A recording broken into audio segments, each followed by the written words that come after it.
Existe uma história missionária que talvez seja a das minhas prediletas e talvez de uma das mais famosas que existem. Acabou tendo o nome popularizado como Operação Alca. Talvez muitos aqui já tenham ouvido falar dos 5 missionários que perderam as suas vidas, ainda jovens, ainda novos, com filhinhos pequenos, lá no Equador, trabalhando com esta tribo que nem tem mais este nome, né? Depois que a tribo chegou ao conhecimento de Cristo, mudou-se o nome da tribo, porque era um nome pejorativo dado por uma outra tribo, mas popularizou-se com Operação Alca. Tem livros, filmes, documentários, enfim, vários e várias fontes de pesquisa que você pode olhar para se inteirar disso.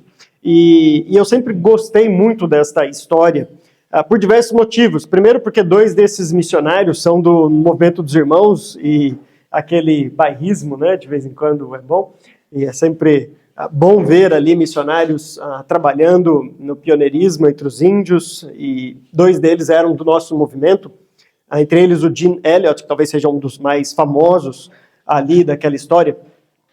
Outro fator que eu sempre gostei dessa história foi pelo pioneirismo também do Nate Sands, um piloto que depois dele, né, ele foi um dos precursores da missões Asas de Socorro, que trabalha com aviões levando e trazendo missionários e mantimentos em lugares inacessíveis. Talvez por o Fleming, né, que 2 meses apenas na selva, na floresta lá indígena do Equador, e perdeu a sua vida depois de 2 meses como missionário. Enfim, a história deles é bem comovente. Mas tem um dos personagens ali, nunca me chamou tanta atenção assim.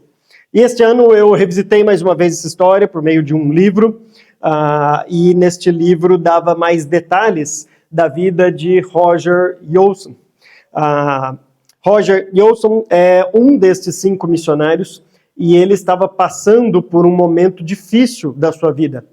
Ele já estava no Equador há um tempo, antes de ir para trabalhar com os Aucas, trabalhando numa outra tribo, entre os Jívaros.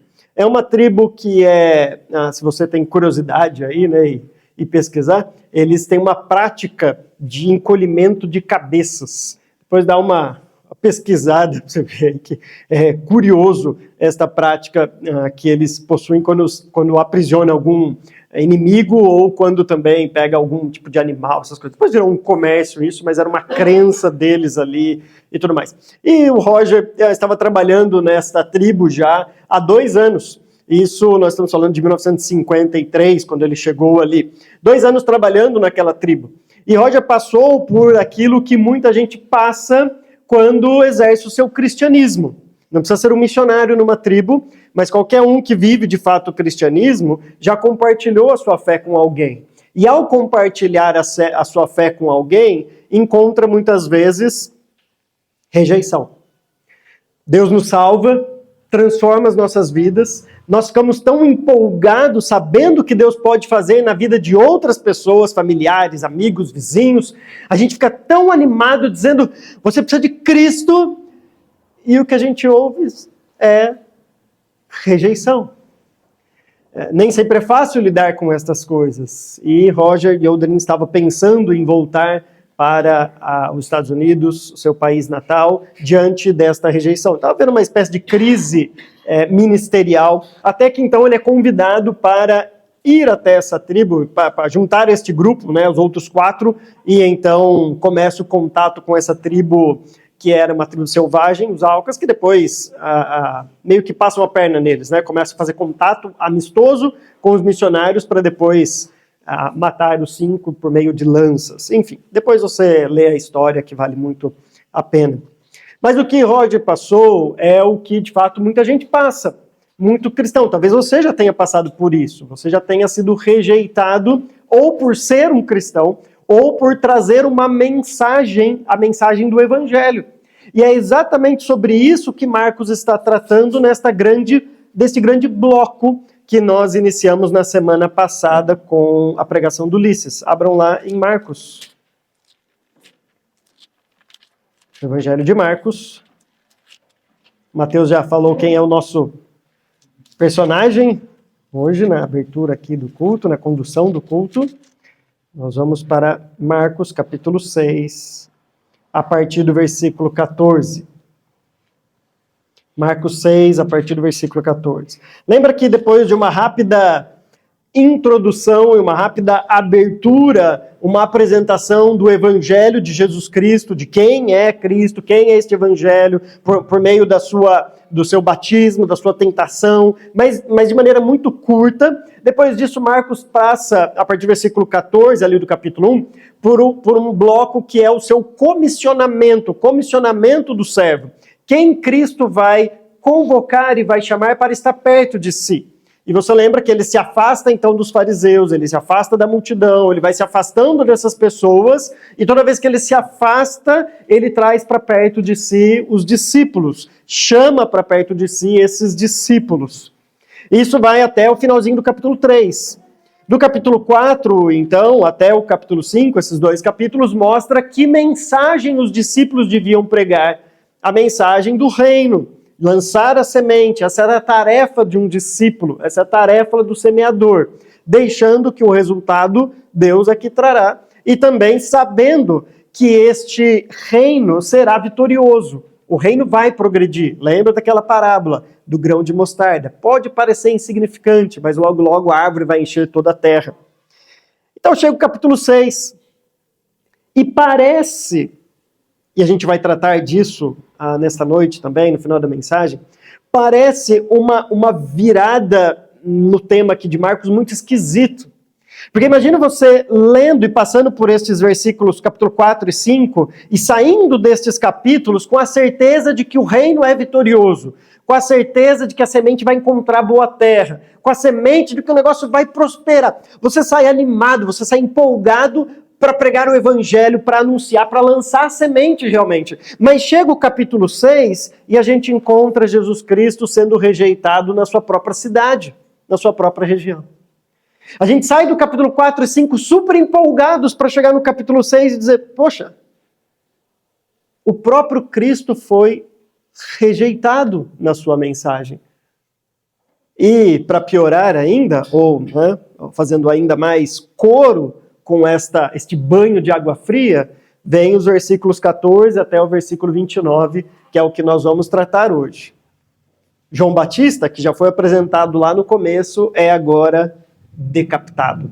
Na verdade, não agora, mas Marcos insere a narrativa da morte de João Batista exatamente neste trecho, neste grande bloco aqui. Esses versículos do capítulo 14 até o versículo 29 são estruturados em 2 partes, do versículo 14 até o versículo 16. Nós temos um pouco da identidade, da fama de Jesus Cristo, entre o que se falava sobre Cristo e a opinião de Herodes sobre Cristo. E aí do versículo 17 até o 29 abre-se um parênteses. Marcos aproveita isso para dizer... deixa eu contar o que aconteceu com João Batista, e vocês vão entender por que ele faz isso aqui. E Marcos faz isso por meio de 3 contrastes. Ele vai contrastar João Batista com Herodes, ele vai contrastar o caráter de João Batista com Herodias, ele vai contrastar João Batista com os principais da Galileia. Ele vai fazer isso por meio de 3 contrastes, e é isso que nós vamos ver na mensagem de hoje. Primeiramente, do versículo 14, então, até o versículo 16, Marcos diz assim: o rei Herodes ouviu falar dessas coisas, pois o nome de Jesus havia se tornado bem conhecido. Algumas pessoas estavam dizendo, João Batista ressuscitou dos mortos, por isso estão operando nele poderes miraculosos. Outros diziam, ele é Elias. E ainda outros afirmavam, ele é um profeta, como um dos antigos profetas. Mas quando Herodes ouviu estas coisas, disse, João, o homem a quem decapitei, ressuscitou dos mortos. O Novo Testamento, os autores do Novo Testamento, bagunçam um pouco a nossa mente quando se referem aos Herodes. Todo mundo era chamado de Herodes. É tanto Herodes que você fica perdido que Herodes que é. Então, só para você situar rapidinho de quem que é este Herodes aqui, até o ano 4 depois de Cristo, até o ano 4, desculpa, antes de Cristo, até o ano 4 antes de Cristo, reinou Herodes o grande mesmo, é o principal, o imperador ali e tudo mais. E ele foi aquele, então, que mandou matar as criancinhas na época de Jesus Cristo, lembra? Jesus vai para Belém com as suas famílias e tudo mais. Então, é esse Herodes o Grande. Depois que ele morre, o reino é dividido entre os seus 3 filhos, Antipas, Arquelau e Felipe. Então, Felipe é o que perde a mulher para o seu irmão Antipas, que reina aí na Galileia e na Pérea. O Arquelau fica reinando na Judéia e Felipe tem um reinado curto ali, depois ele é substituído por Pôncio Pilatos. Tá? Mas esse é o quadro. Então, este Herodes aqui não é o Herodes o Grande lá do começo da história, ou lá de Mateus, quando você vê querendo matar as criancinhas e tudo mais. Já é o filho dele, tá? Que, no linguagem ribeirão-pretana, furou os olhos do irmão. Todo mundo conhece essa expressão, né? Para quem não conhece, quem é novo ainda, roubou a mulher do irmão. Né? Então, roubou a mulher de Herodes Felipe. Então, todo mundo tinha o nome de Herodes. Herodes era meio que um título. Por isso que eles só dizem o rei Herodes. Mas saiba de quem que ele está falando. E nessa época já não era um imperador, ou seja, já não era alguém que governava toda a região, mas era dividido. Cada um tinha ali a sua área de atuação. Então, é este Herodes que nós estamos falando aqui. E ele ouviu, então, falar destas coisas. Que coisas que ele ouviu falar? Talvez aqui esteja a primeira grande lição desse trecho para a gente. O que ele ouve falar é o finalzinho da mensagem que nós vimos semana passada. Versículo 12, quando Jesus envia os discípulos, o texto diz que eles saíram e pregaram ao povo que se arrependesse. Expulsavam muitos demônios e ungiam muitos doentes com óleo e os curavam. O ministério dos discípulos, embora Jesus Cristo tivesse sido rejeitado, mas o ministério dos discípulos estava prosperando. Agora, curiosamente, no versículo 14, diz que quando Herodes ouviu estas coisas, foi porque o nome de Jesus havia se tornado bem conhecido. Não é um contraste interessante? Os discípulos estavam com um ministério muito próspero, enquanto Jesus estava sendo rejeitado. Mas não era o nome dos discípulos que estava sendo conhecido e se tornando famoso, era o próprio nome de Jesus Cristo. Quando nós vamos nos engajar no nosso cristianismo, na nossa vida cristã, saiba disso e lembre-se sempre disso. Você pode ser usado como uma causa secundária para algo, mas a glória nunca vai ser para aquele que é responsável pela causa secundária. A glória sempre pertence àquele que é responsável pela causa primária. Talvez Deus use sua vida para levar o evangelho para alguém que vai se converter, mas não ache que por isso você foi a causa primária. A causa primária da conversão de qualquer pessoa é sempre Deus, e Ele sempre merece a glória. É o nome dele que é glorificado. Embora aqui o próprio Cristo está sendo rejeitado, enquanto os discípulos estão sendo usados para o avanço do evangelho, o avanço do reino. Mas é o nome de Cristo que é glorificado. Eu fico preocupado com o cristianismo atual, com um excesso de glorificação de nomes. Existem pessoas, e nem é culpa delas, nem é culpa dessas pessoas, que se qualquer opinião deles é levado como se fosse, mas fulano crê nisso, cicrano falou isso. Ou as pessoas dizem, vai perder esse congresso porque fulano de tal vai estar neste congresso. É como se assim, como a gente pode perder uma pessoa dessa? Alguém como essa? E é elevado a um patamar quase que, se essa pessoa vai ser bom. Essa pessoa nunca fala besteira, nunca fala nada de errado. Parece que assim, a gente tem que tomar cuidado com isso. Talvez a gente tenha que lembrar que naquela época não tinha cartaz anunciando que os discípulos iam estar em algum lugar. Não tinha a chamada do congresso que Pedro ia estar. O nome deles não era glorificado. O nome que era propagado e que estava sendo famoso era o nome de Jesus Cristo. Quando às vezes tem algum congresso, e eu já vi alguns desses, que não tem o nome do pregador, simplesmente um congresso para estudar algum tema, a maioria não vai ou pergunta, mas quem vai pregar? Não importa se a Bíblia vai ser aberta, se vai ser... É quem vai pregar a Bíblia. O que me parece é que hoje em dia no cristianismo, quem prega é mais importante muitas vezes do que o próprio conteúdo, porque eu fui ver, e se bobear até tira uma foto com ele. Né? Oportunidade, pegar o autógrafo dele ainda. Olha aqui, né? Não tem nenhum problema você também tirar foto com qualquer pessoa que você goste aí. Mas cuidado, há um nível de elevação hoje que, na minha percepção, beira a preocupação, se é que não chegou no nível de preocuparmos com isso. Então, embora o ministério dos discípulos estivesse muito amplo e famoso, era o nome de Jesus que estava sendo bem conhecido, e isso começou a causar incômodo. As pessoas, inclusive, lembra? Lá na terra de Jesus, na Galileia, as pessoas falavam assim, mas não era aquele menininho que cresceu aqui aprendendo carpintaria? Não era esse que a gente jogava futebol aos domingos aqui com ele, domingo à tarde? Não era esse que corria aqui na rua? Como pode uma pessoa dessa tá tão famosa e se achar o Messias? É por isso que eles começaram a buscar respostas. Não é possível que ele faça isso no poder dele mesmo, ou que ele seja alguém especial. Então as respostas começaram a vir. Alguns diziam, João Batista ressuscitou dos mortos. E é no poder dele, é no poder de João Batista, é nele, é como se Jesus tivesse a autoridade de João Batista para fazer algo. É nele que esses milagres estão sendo operados, esses poderes miraculosos. Outros diziam, não é João. João ainda é um poder fraquinho, é algo maior ainda. Quem? Elias. Lembra lá no Antigo Testamento, né? Elias parou 3 anos e meio sem chover. 3 anos e meio sem chover. E depois, quando ele quis, também choveu rapidinho. Rapidinho choveu. Então, esse Elias, é o Elias que voltou. Outros diziam, não sei se Elias, mas algum dos profetas. Algum profeta, ou quem sabe até lá em Deuteronômio, é prometido um profeta. Quem sabe esse profeta chegou, né? Mas algum profeta muito importante. Veja que todas essas alternativas, na verdade, só diminuem o nome de Cristo. Ou seja, é como se diz assim, pode ser qualquer um. A única opção que a gente descarta é que é ele mesmo, por ele mesmo. Não é possível. Não pode ser Jesus por ele mesmo, ele não pode ter essa identidade. Alguma coisa está errada aí. Alguma coisa que a gente não está conseguindo explicar direito. Talvez seja João Batista que voltou, talvez seja Elias, talvez os profetas, mas todas dessas alternativas têm uma coisa em comum.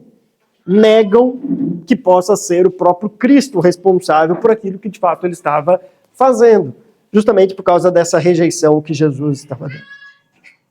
Herodes era uma pessoa de fé, como qualquer pessoa. Todo mundo tem um pouco de fé, ou muita fé, embora alguns achem que não. E o versículo 16 diz, quando Herodes ouviu estas coisas, disse, João, o homem a quem decapitei, ressuscitou dos mortos. Então você tinha as opções, né? Podia ser João Batista, podia ser Elias e os outros profetas, ou um dos profetas. Essas eram as opiniões que estavam rondando ali naquela época. E Herodes tinha fé. O Herodes chegou e falou assim, eu acredito na primeira opção. Para mim é João. E aí parece que Herodes veio aqui meio aquele ar sombrio, né? Assim, ele veio me assombrar ainda, porque fui eu quem o decapitei. Parece que ele fala isso meio, né? Eu sabia que isso não ia dar certo, né? Eu sabia que tirar a cabeça de alguém um dia ia voltar contra mim. Então parece que ele fala isso meio de maneira temerosa aqui. Aí vem então a segunda parte da nossa mensagem, nesses 3 contrastes, e é aqui que nós vamos nos deter um pouco mais. Porque agora Marcos vai abrir um parênteses sobre João. Vai mostrar o que aconteceu. Herodes só disse, a quem decapitei? Somente isso. Só fala isso, eu decapitei e tudo mais. Agora vem a explicação de Marcos. Ele vai dizer assim, deixa eu voltar e contar o que aconteceu com João Batista. Agora, a história, nós podemos saber, embora a gente vai ver como Marcos conta essa história, o que é bem legal aqui, bem interessante no texto, mas a grande questão que nós vamos ver no final é, por que inserir essa narrativa aqui? Sendo que não foi aqui que isso aconteceu. Ele só está contando o que já tinha acontecido. Por que neste momento da história, neste capítulo, Marcos coloca aqui a história de João Batista. Então, como eu disse, há 3 contrastes aqui. O primeiro deles, João Batista vai ser contrastado com o próprio Herodes. Olha o que diz o versículo 17 e o versículo 18. Pois o próprio Herodes tinha dado ordens para que prendessem João, o amarrassem e o colocassem na prisão, por causa de Herodias, mulher de Filipe, seu irmão, com a qual se casara. Porquanto João dizia a Herodes: não te é permitido viver com a mulher do teu irmão. Perceba que há um contraste de ações entre aquilo que João faz e a resposta que ele leva de Herodes por causa daquilo que ele faz. E as atitudes de João, ou os relatos de João nesses contrastes, na verdade servem para mostrar o que se espera de um discípulo, o que se espera de um servo de Deus, mesmo em momentos de oposição, mesmo de momentos de ameaça, de rejeição. O que se espera de alguém? Será que ele vai recuar diante disso? Ou será que ele vai manter a mensagem, manter a sua postura, manter o seu caráter, mesmo sabendo que isso pode, como no caso de João, custar-lhe a cabeça? Como esse discípulo vai reagir diante destas ameaças que virão? Mais cedo ou mais tarde, elas chegam. Aqui, João Batista, então, está sendo aquele que faz o que pouca gente tem coragem de fazer. Chega na cara de uma autoridade, bota-lhe o dedo no nariz e aponta-lhe o erro. Imagine você chegar para o seu chefe na segunda e falar que, senta aqui, a gente tem umas coisas para acertar e você tem umas coisas que precisa mudar aí na sua vida e é o momento agora, chega aí que eu quero alistar os seus pecados e mostrar o que você precisa mudar. Imagine você chegar para um juiz do STF, tem que falar baixinho, né, ultimamente, porque senão é perigoso, né? E chegar e falar assim, ó, vem cá, senta aí. Embora a gente vai ficar dias e dias sentados na frente deles, né? Alistando tudo que está de errado. Mas imagine você chegar e falar assim, ó, vem cá, quero citar os seus erros. Ou, enfim, qualquer vereador aí, qualquer autoridade. É isso que João faz. O que é muito interessante, porque a mensagem até aqui dada pelos discípulos, e por Jesus, por João e pelos discípulos, né? Aliás, por João, primeiro em Marcos, depois Jesus, discípulos, é uma mensagem de arrependimento, porque o reino está próximo.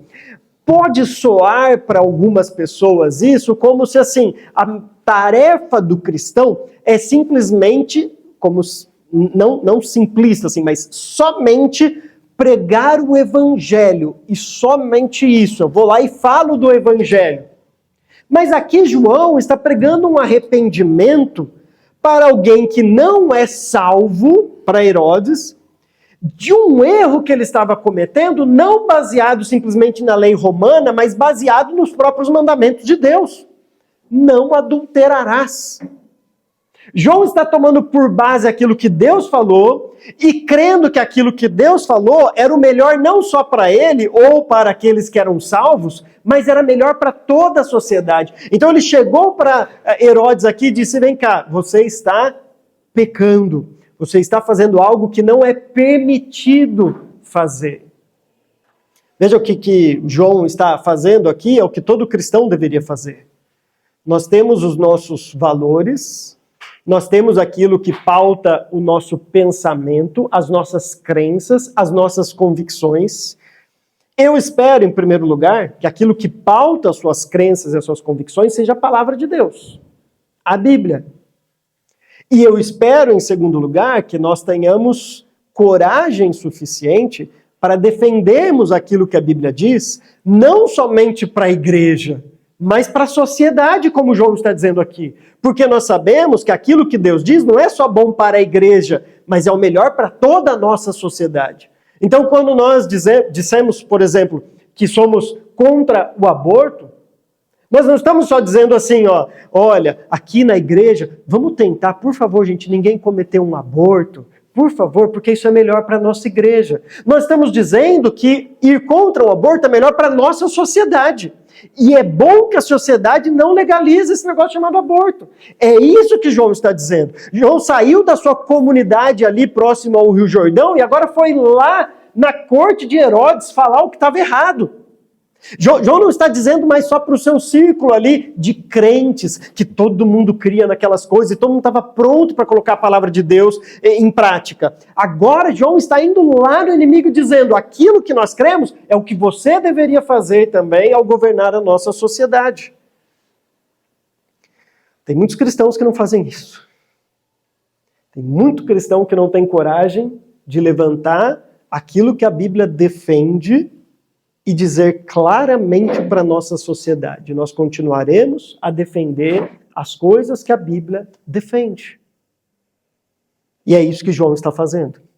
Agora, se você tentar fazer isso hoje, por exemplo, combater feminismo, combater casamento homossexual, combater aborto, combater legalização das drogas, qualquer outra dessas pautas que a Bíblia é claramente contra, eu te garanto que as pessoas não vão chegar, vão te abraçar e dizer aqui, vem cá, chegou o nosso novo rei, o nosso novo imperador. Pelo contrário, provavelmente a reação vai ser como Herodes fez com João.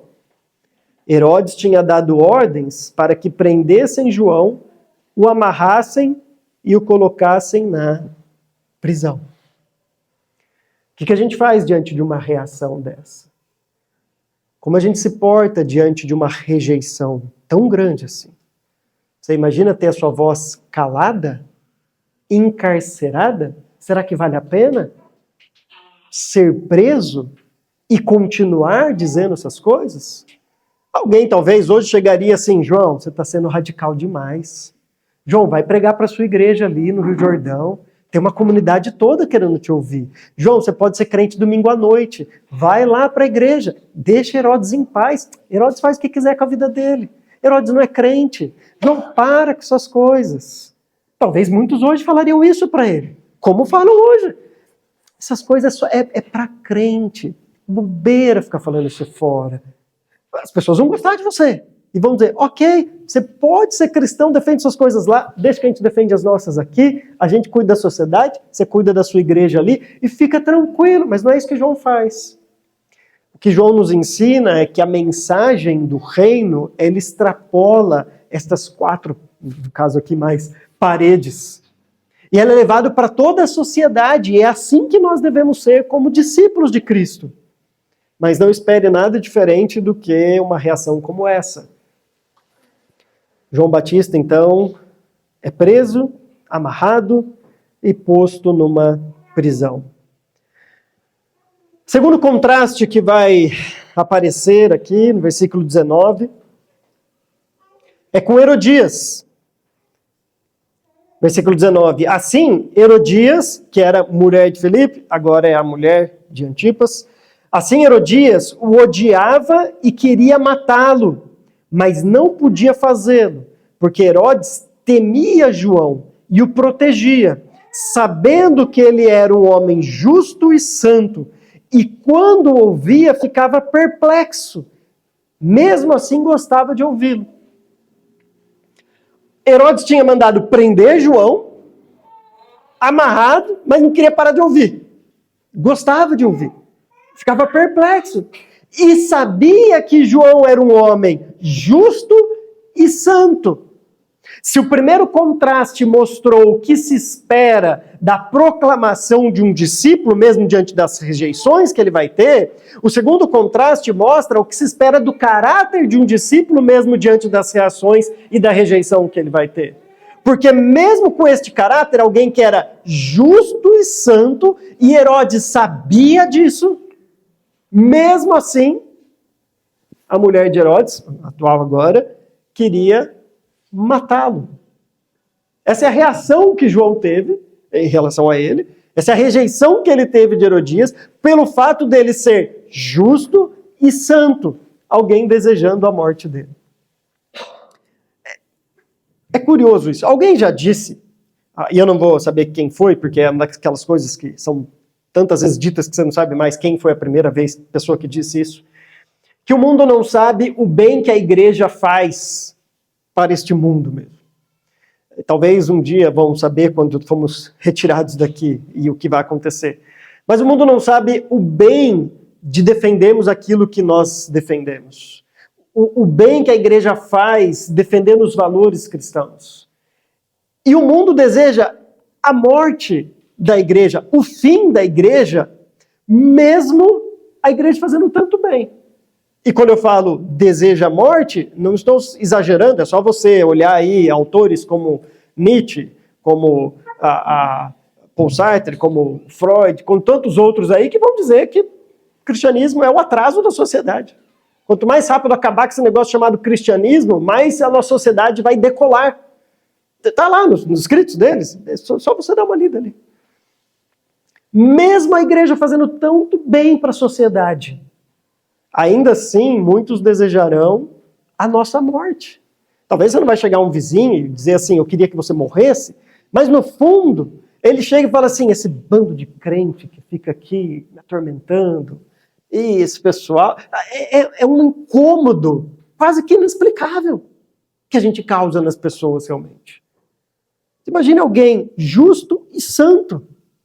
Pensa alguém assim. Pensa alguém no seu condomínio, alguém no seu trabalho, alguém exemplar. Aquela pessoa que você chega e fala assim, essa pessoa não tem que falar, é justo e santo. Claro, a gente está falando aqui de um cristão que foi feito justo e santo pelo próprio Deus, pela justificação. A gente está falando, mas pense em alguém assim. Pensa em alguém que você fala assim, esse a gente não tem que falar. O cara é bonzinho, oferece café para as pessoas, não liga de ir lá pegar, serve, sempre trabalhando, sempre disposto a ajudar os outros. Você pensa numa pessoa assim. Aí chega alguém e fala assim, poxa, eu queria matar aquele cara. Você fala, por quê? O cara é tão bonzinho, o que ele te fez? Não foi nada, por isso eu quero matar ele. Faz sentido? Veja que essa é a reação, essa é a rejeição que um discípulo tem, mesmo sendo justo e santo. Isso é o que se espera de um discípulo e esta é a reação que teremos. As pessoas desejarão a nossa morte e nos odiarão. Aí vem o terceiro contraste, a partir do versículo 21. Agora João Batista vai ser contrastado com algumas pessoas importantes aqui, ou aparentemente importantes, chamados principais da Galileia. Olha o que o texto diz, versículo 21. Finalmente, Herodias teve uma ocasião oportuna.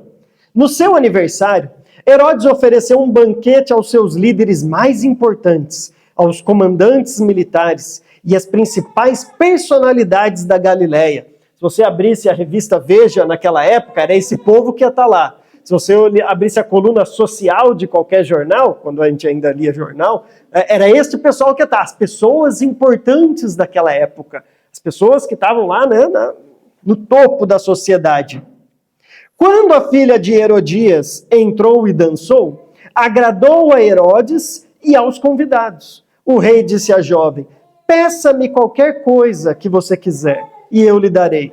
E prometeu-lhe sob juramento, seja o que for que me pedir, eu lhe darei, até a metade do meu reino. Ela saiu e disse à sua mãe, que pedirei? A cabeça de João Batista, respondeu ela. Imediatamente, a jovem apressou-se em apresentar-se ao rei com o pedido, desejo que me des agora mesmo a cabeça de João Batista num prato. O rei ficou aflito, mas por causa do seu juramento e dos seus convidados, não quis negar o pedido à jovem.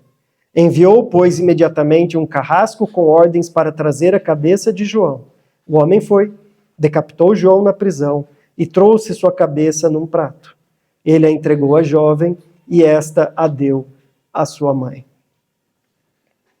Diante agora, nossa terceira cena, nosso terceiro contraste, está talvez a importância e a dignidade de um servo, de um homem como João Batista e destes aparentes famosos, essas pessoas importantes da Galileia. E o contraste ficou muito óbvio, muito claro aqui, porque diante do pedido, a filha chegou, né? A Herodias lá chegou para a mãe falou, dá a cabeça. Ele chegou e ele ficou meio balançado, mas por causa dos convidados, por causa daquelas pessoas tão importantes que estavam ali, poxa, João, me perdoe, você vai ter que perder a cabeça. Veja como parece que a vida de um servo de Deus se torna tão frágil pelos valores deste mundo.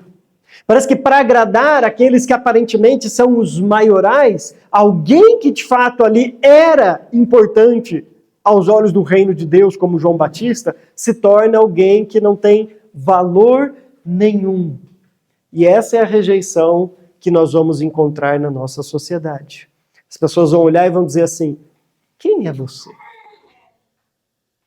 Quem é você? Paulo já respondeu em 1 Coríntios. Antes de nós dissemos, você não sabe quem eu sou. Paulo já se antecipou e falou assim, lembra?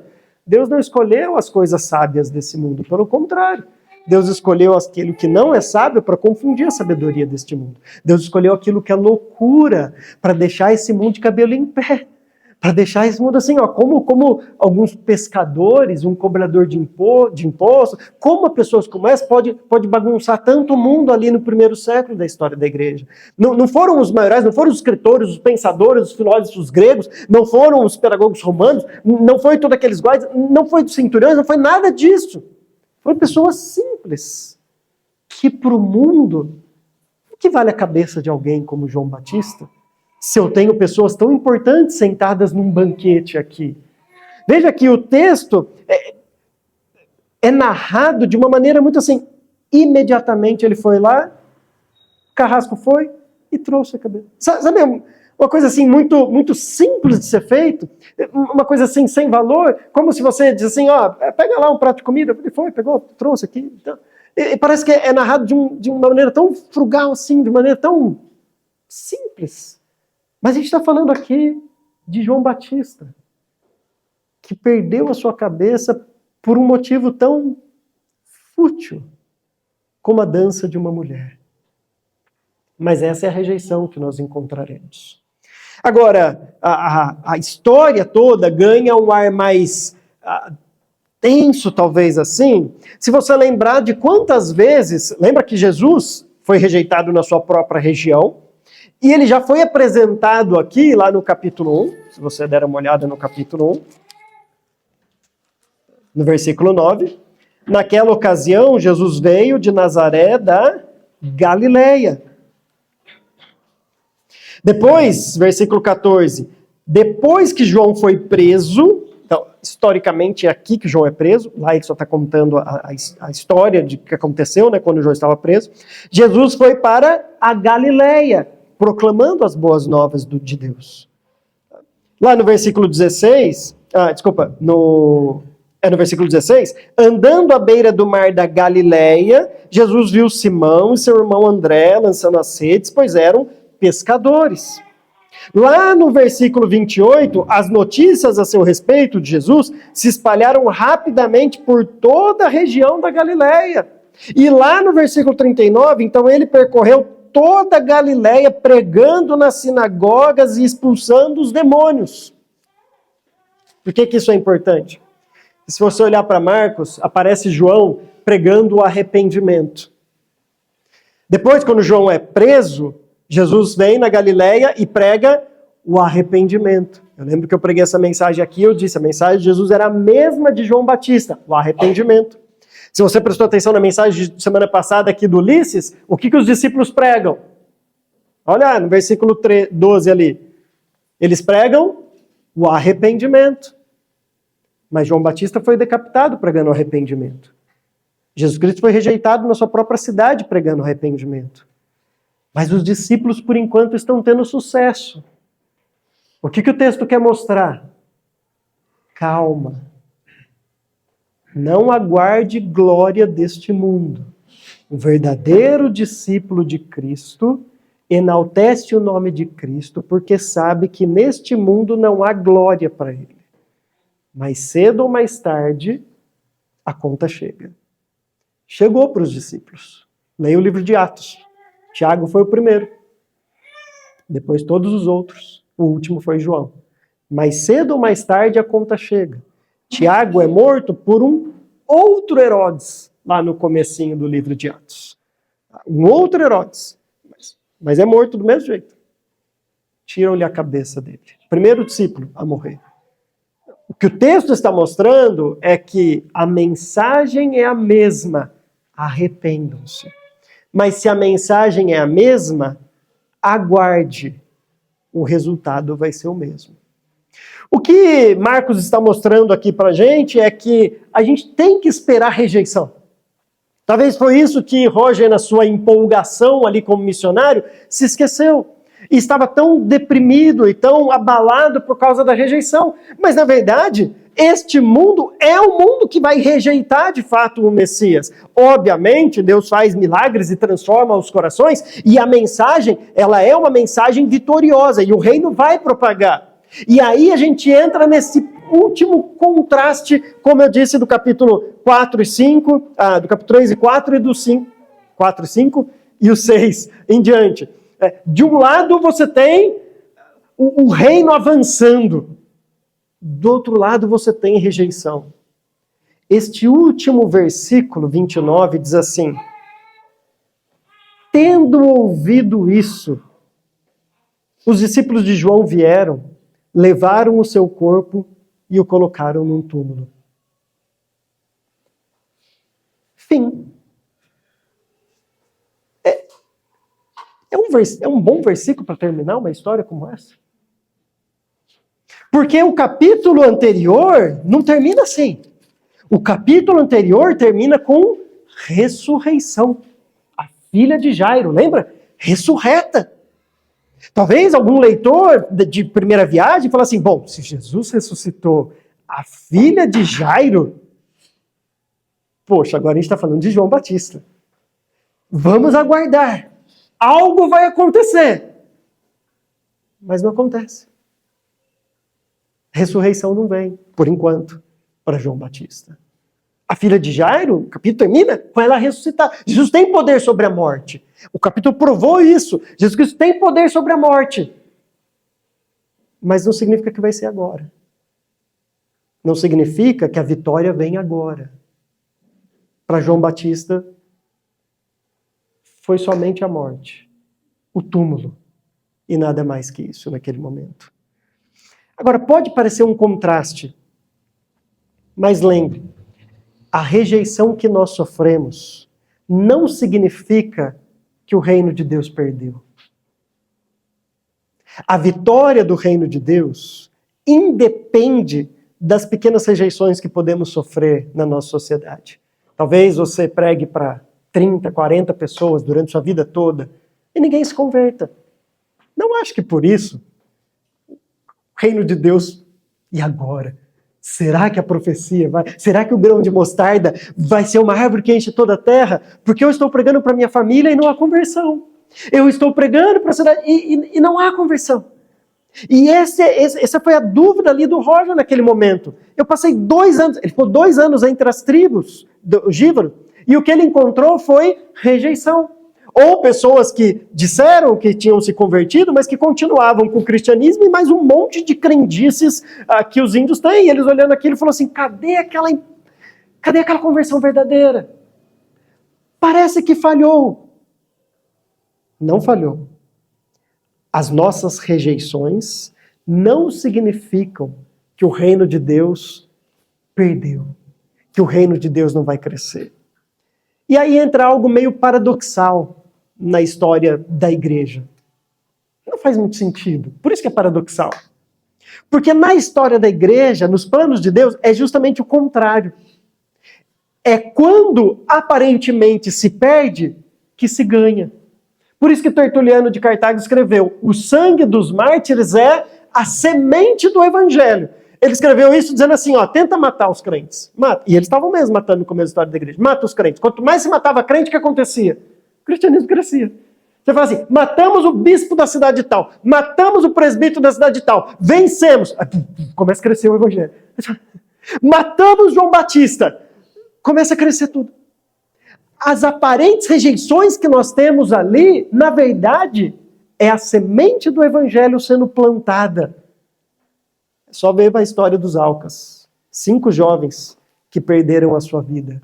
E hoje nós temos uma tribo que era uma tribo selvagem, matava por qualquer motivo, matavam entre eles. Uma tribo em que há uma igreja hoje ali.